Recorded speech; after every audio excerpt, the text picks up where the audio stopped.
Still a packed house here at New Hampshire International Speedway. But next week, we'll be in Charlotte for Winston Cup practice on Fox Sports Net on Friday, followed by qualifying and practice for the Winston here on FX. Then next Saturday, it's all FX for the ARCA race, the Winston Open, and the Winston on Stock Car Racing's All-Star Night. Then Nazareth next Sunday, the NASCAR Busch Series. Still a packed house here because Kelly Moore is about to lead them around to the green flag for the NASCAR Busch Series. They'll go 100 miles for the entertainment of the folks in the stands here at Loudon, New Hampshire. But in our NASCAR Busch Series, the points will now stand like this. Kevin Harvick's lead over Jeff Green increases to 56 points.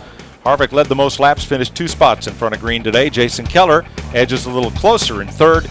Greg Biffle still a solid 4th, but now only 3 drivers within 200 points of the lead.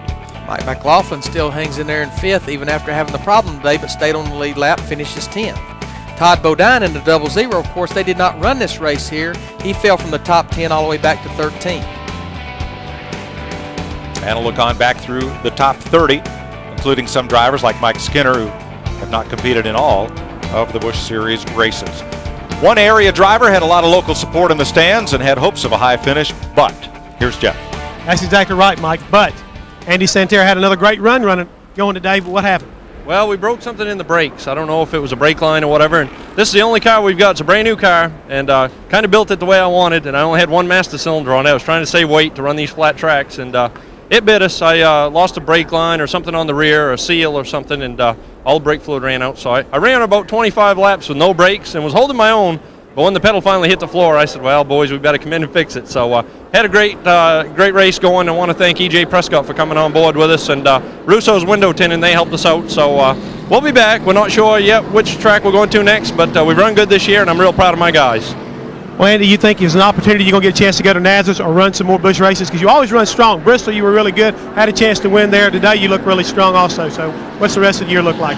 Well, Jeff, we're not sure right now. We're working on sponsorship, but if we can get someone to jump on board to this Santerre Reese Motorsports Chevy, we'll go to a lot more. We'd like to go every week, but right now, sponsorship's pending, and we're just going to pick and choose if we don't get anything. And you might see us at Milwaukee. That's the next one we've got scheduled. So that's a track similar to this one, and hopefully we can go there and have a good run. Another one of those guys that's saying, just get the right sponsorship thing. Take a sponsor up front. Dick Berggren?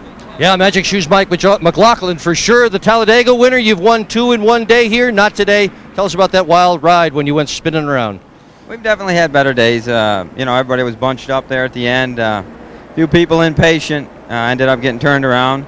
I didn't think we were too bad, though. We went back to green. I got under a few cars coming off 2, went into 3, and didn't have the race car I had before the restart. But 10th, not a bad day. It's a great team. Joe Gibbs Racing and Tim Schutt's done a good job.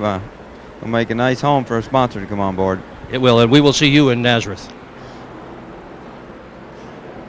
1 week from tomorrow, the NASCAR Busch Series returns on FX on the uniquely shaped mile at Nazareth, Pennsylvania.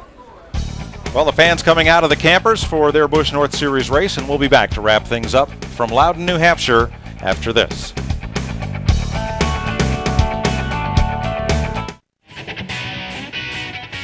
Well, we talked about young guns at the top of the show. Let's not forget Jason Keller is just 30 years old, winner of this race, and 25-year-old Kevin Harvick finishing 2nd. I guess Jason Keller, he's been running the Busch Series for so long, you just think of him as a veteran. Just seems like he's been here forever. There's another look at the top 10 and back through the 20th spot. Not a great day for the young guns, but there will be better days. Loudon's a tough place to have a good day when you're a young gun.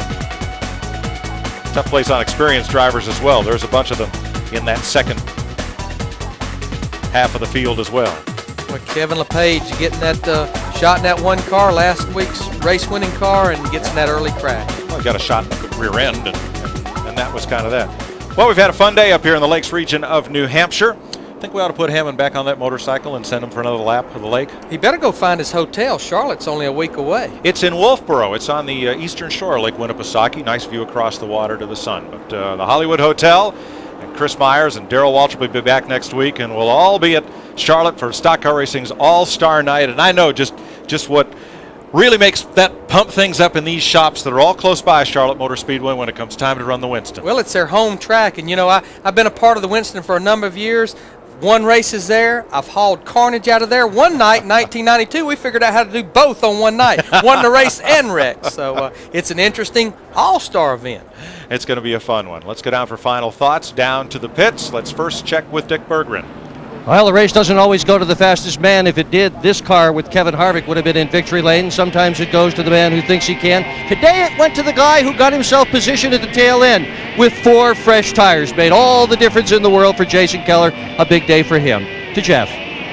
Dick, couldn't agree more. The one thing I noticed about these Busch races, each one we go to, they start sometimes a little bit slow, and you start trying to figure these guys out, but before they end, man, they come on like gangbusters, and they make you have to get a headache trying to figure out who's going to do what and why. Another great race, and as we look toward next week and go to Charlotte, I want to echo what Larry Mack said. Can't wait to turn those lights on and watch those guys get it done under the lights. It's an exciting time at Charlotte Motor Speedway. Well, it took a long time today, Larry, for that strategy to play out, and Jason Keller was not a contender in the early part of this, but he sure came on at the finish, and he's the man with the trophy and the big check. Today's race was produced by Pam Miller, directed by Rich Russo. David Blatt was pit producer, and tech producers were David Graham and Kevin McRoby. Coordinating producer of NASCAR on FX is Richie Zients. For Larry McReynolds, Jeff Hammond, and Dick Berggren, I'm Mike Joy, congratulating Jason Keller, the 15th different winner in 15 Busch races at New Hampshire International Speedway. We'll see you next weekend in Charlotte.